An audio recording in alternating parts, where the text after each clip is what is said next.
Bienvenidos a Hemisférix, el podcast de fisioterapia y neurorehabilitación presentado por Javier Sánchez Aguilar.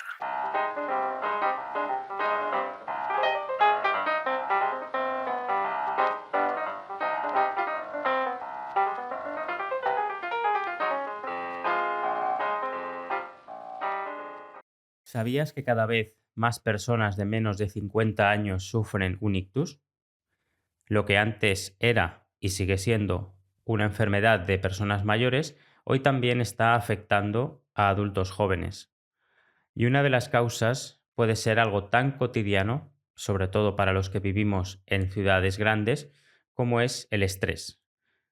En el episodio de hoy vamos a hablar de un problema sociosanitario cada vez más frecuente, más preocupante, que nos debería de hacer pensar sobre sus causas y cómo podemos abordarlo.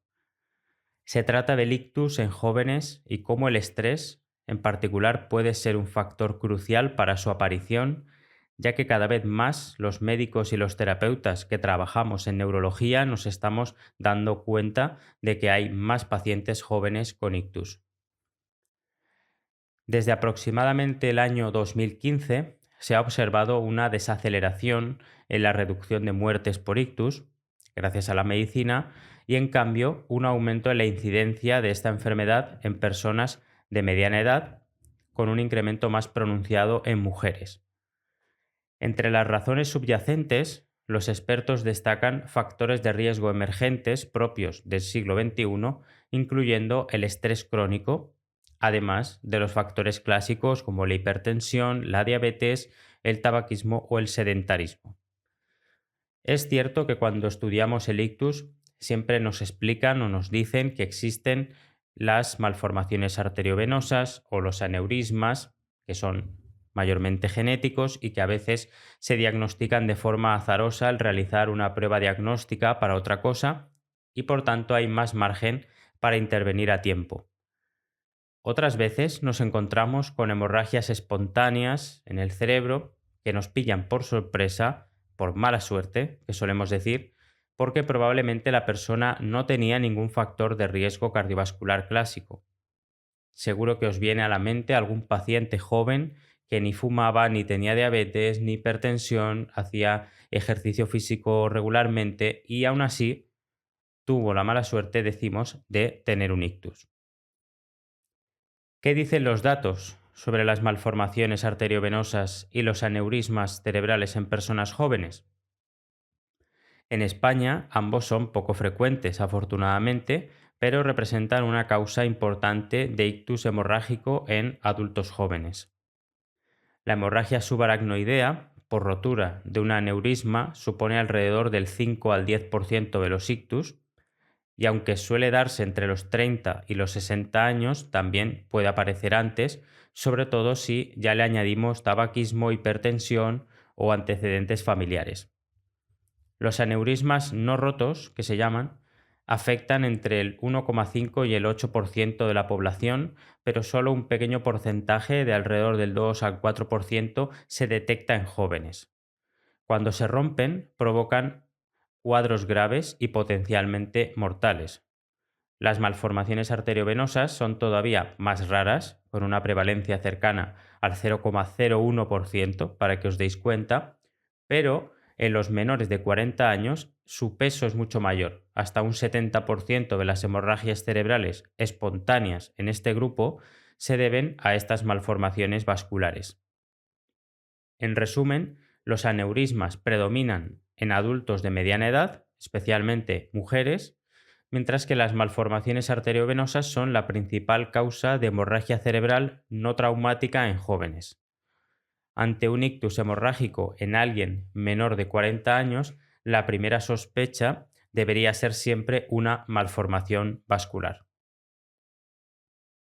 Más allá de estas patologías, al trabajar casi a diario con personas jóvenes que han padecido un ictus, estamos hablando de entre 20 a 50 años para lo que es una patología cerebrovascular, me ha surgido la idea de investigar un factor que creo que cada vez va a tener más relevancia en nuestra sociedad, desgraciadamente, para el estudio del ictus y no es otra cosa que el estrés, el famoso estrés que tanta vida nos quita, que en silencio nos va carcomiendo y generando mucho perjuicio a la salud a muchos niveles.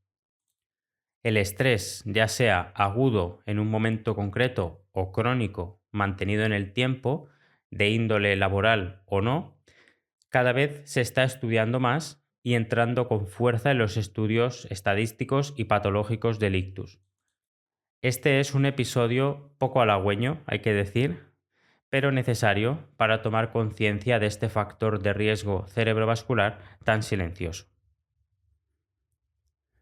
Si hacemos zoom out y ampliamos la escena, no solo del estrés o del ictus en jóvenes, al investigar sobre estos temas de ictus en jóvenes, en malformaciones arteriovenosas y todo eso, hay un concepto que suele aparecer por ahí y es el de ictus criptogénico. Estamos acostumbrados a escuchar ictus isquémico, ictus hemorrágico, hemorragia cerebral, derrame cerebral, isquemia cerebral, ¿verdad? Pero, ¿qué es esto del ictus criptogénico? El ictus criptogénico es el ictus isquémico cuya causa no se identifica a pesar de una evaluación diagnóstica exhaustiva. Y es que no todos los ictus isquémicos son iguales. Hay 5 subtipos principales que vienen de una clasificación que es la clasificación Toast. Los 5 subtipos son el ictus aterotrombótico de grandes vasos, el ictus cardioembólico, el ictus de pequeño vaso o lacunar. Luego tenemos el de otra etiología específica y luego otra etiología indeterminada o criptogénico, ¿no? El ictus criptogénico es ese ictus de etiología indeterminada. Esta clasificación es fundamental para determinar el origen del ictus y guiar el tratamiento. Estudios recientes estiman que aproximadamente el 25 al 40% de todos los ictus isquémicos son criptogénicos. Esta cifra se incrementa en pacientes jóvenes. En menores de 50 años, alrededor del 10% de los ictus ocurren en este grupo. Tradicionalmente, la categoría criptogénico ha sido concebida como un no diagnóstico, pero la incorporación de nuevas formas, de nuevos métodos diagnósticos ha reducido este grupo. El ictus criptogénico probablemente sea un síndrome final común de múltiples mecanismos subyacentes. En general, muchos ictus criptogénicos parecen tener características embólicas. Entre las causas que se han descrito están la fibrilación auricular oculta y cardiopatía auricular, que es la explicación más frecuente. La fibrilación auricular oculta es una fibrilación auricular que ocurre de manera intermitente y sin síntomas, por lo que pasa desapercibida, pero puede causar coágulos y aumentar el riesgo de ictus. Después tenemos la causa del foramen oval permeable. Esta causa se da especialmente en adultos jóvenes. ¿Qué es el foramen oval permeable? Es un pequeño agujero, un pequeño orificio entre las aurículas del corazón que debía cerrarse al nacer, pero en algunas personas se queda abierto, lo que hace que la sangre pase de un lado a otro. Esto se detecta en el 40 al 50% de estos pacientes comparado con más o menos un 25% de la población general. Después tenemos la aterosclerosis subclínica. Ya sabéis que la aterosclerosis es el endurecimiento y el engrosamiento de las arterias porque se acumula grasa, se acumula colesterol y otras sustancias en sus paredes y eso dificulta el paso de la sangre. Placas ateroscleróticas no estenosantes de menos del 50%, es decir, que tapan la placa menos del 50% de la arteria, pueden causar embolismos. Las nuevas técnicas de neuroimagen, como la angiotomografía o la angiografía por resonancia magnética, permiten identificar placas que antes pasaban desapercibidas. Y después tenemos otros mecanismos que se han descrito, que son menos comunes, como las trombofilias, que son alteraciones del sistema de coagulación que hacen que la sangre forme coágulos con más facilidad de lo normal, por tanto aumentando el riesgo de trombosis o embolias. Y luego, por otro lado, tenemos también lo que se llaman estados protrombóticos, favorecedores de trombos asociados a cáncer oculto o a infecciones como el caso del COVID. Por ejemplo, estudios recientes indican que el riesgo de diagnóstico de cáncer en los años siguientes a un ictus criptogénico es mayor en pacientes jóvenes. Si pasamos ya a hablar del estrés, que es el tema específico del episodio, eh, tenemos que preguntarnos, ¿puede el estrés tan común en la vida moderna predisponer o incluso desencadenar un ictus? En la práctica clínica con pacientes cada vez es más frecuente ver estos pacientes jóvenes con ictus sin factores de riesgo tradicionales evidentes, pero que relatan haber pasado por periodos de estrés intenso antes del evento, sobre todo estrés laboral. Algunos casos incluyen ictus hemorrágicos en personas jóvenes con malformaciones vasculares, como las que hemos comentado anteriormente, malformaciones que se rompen tras picos de tensión probablemente relacionados con estrés agudo. Aunque históricamente el ictus se atribuye a factores más físicos, como la hipertensión o la aterosclerosis, hoy se está investigando mucho el papel de factores psicológicos y sociales, como es el estrés en la salud cerebral. ¿Pero es solo una percepción exagerada nuestra o hay datos que avalan esta preocupación? En general, lo que ven los estudios es que el estrés, tanto crónico como agudo, sí aumenta el riesgo de sufrir un ictus. Por ejemplo, un metaanálisis reciente de este mismo 2025, que recopiló 14 estudios en este campo, encontró que las personas expuestas a estrés psicosocial, ya sea general, laboral o de eventos vitales estresantes, tenían un riesgo de un 33% mayor de sufrir un ictus comparado con personas sin ese estrés.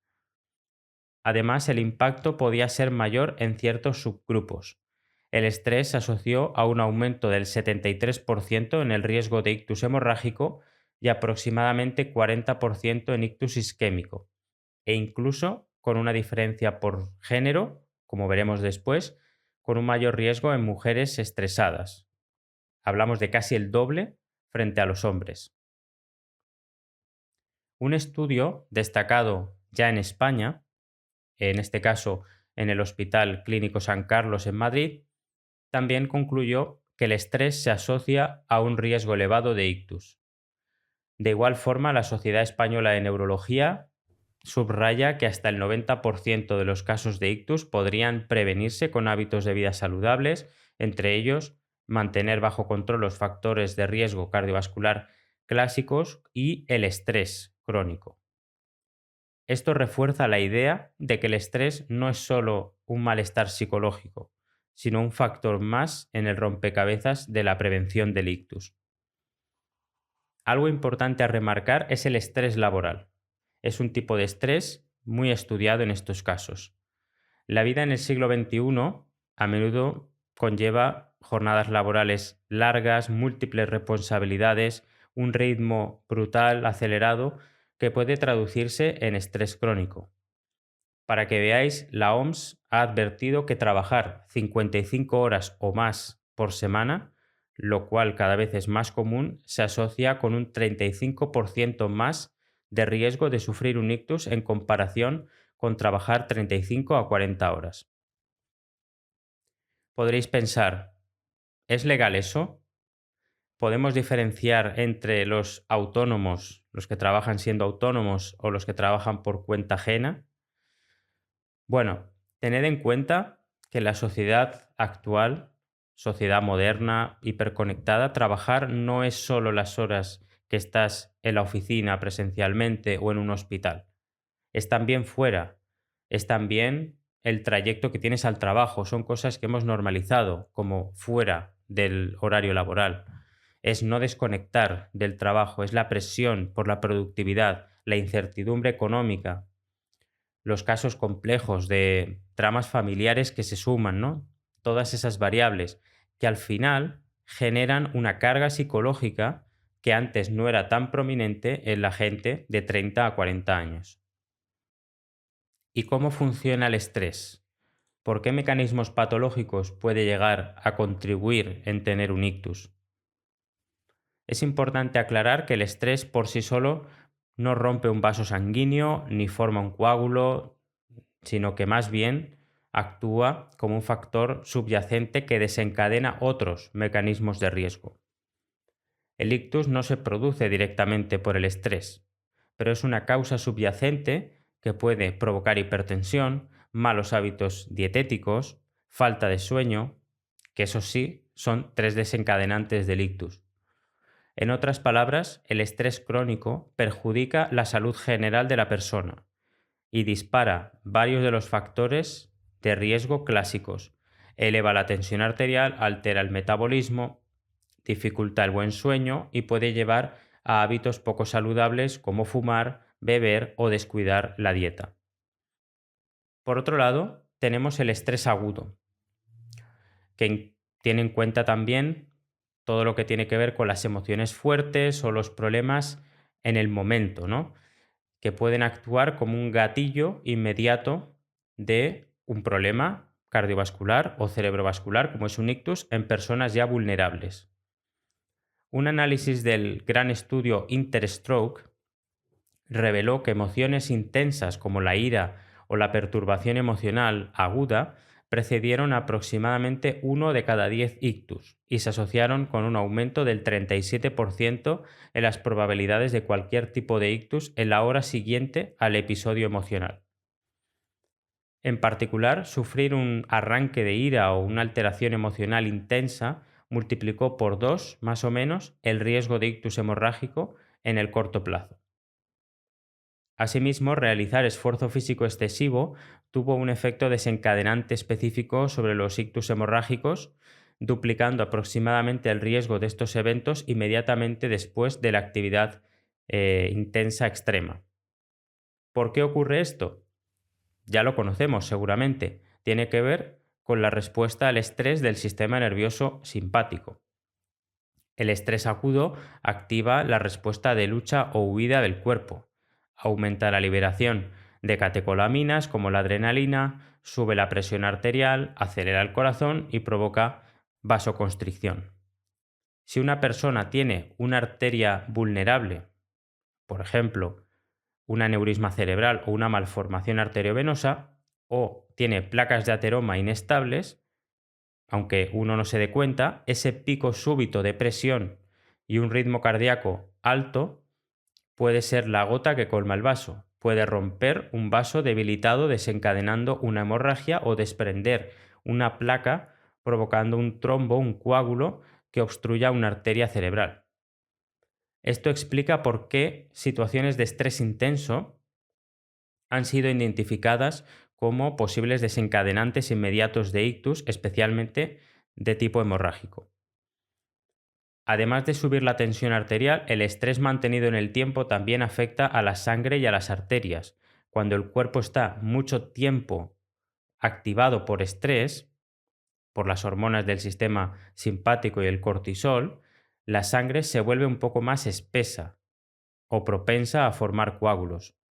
En la prehistoria, eso podía ser útil si nos hacíamos una herida, pero hoy en día favorece la aparición de trombos, sobre todo si ya hay otros factores de riesgo. Además, el estrés puede aumentar la frecuencia cardíaca y provocar arritmias como la fibrilación auricular, que aumenta las probabilidades de sufrir un ictus isquémico. En resumen, los mecanismos potenciales por los cuales el estrés aumenta el riesgo de ictus incluyen los aumentos repetidos de la tensión arterial, la disfunción del endotelio cerebral, la mayor viscosidad de la sangre, la activación de las plaquetas, alteraciones en el ritmo cardíaco e incluso inflamación sistémica. Visto así, no es de extrañar que el estrés se considere como un factor de riesgo silencioso que actúa en la sombra potenciando otros riesgos clásicos. Un punto de especial interés es la posible relación directa entre el estrés y los ictus hemorrágicos. Tradicionalmente, las hemorragias intracerebrales se atribuían casi solo a la hipertensión mal controlada, a las malformaciones vasculares o a las angiopatías. Sin embargo, datos recientes sugieren que el estrés psicológico por sí mismo contribuye al riesgo de hemorragia cerebral incluso cuando se está controlando la tensión. En este 2025 se ha hecho un gran estudio caso control, que es el ERICH Study, que estudió diversos tipos de estrés en la semana previa a un ictus hemorrágico. Sus resultados muestran que niveles más altos de estrés, ya sea financiero, de salud, familiar o emocional, se asocian a una mayor probabilidad de sufrir una hemorragia cerebral, un ictus hemorrágico. Incluso tras ajustar por la presencia de hipertensión, el estrés psicosocial se mantuvo como factor de riesgo independiente para ictus hemorrágico. En otras palabras, aunque parte del efecto del estrés se explica porque eleva la presión arterial, el estrés tuvo un efecto adicional que no explica del todo por la tensión arterial. Esto lleva a pensar que podrían existir mecanismos menos obvios, por ejemplo, las alteraciones en la coagulación, los espasmos vasculares o las respuestas inflamatorias, que vinculen ese estrés con la fragilidad vascular y la propensión a sangrados dentro del cerebro.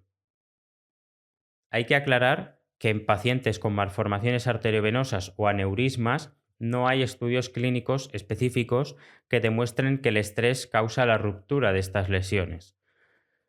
No obstante, muchos expertos creen que cualquier factor que suba abruptamente la presión puede precipitar la rotura de un vaso que está débil.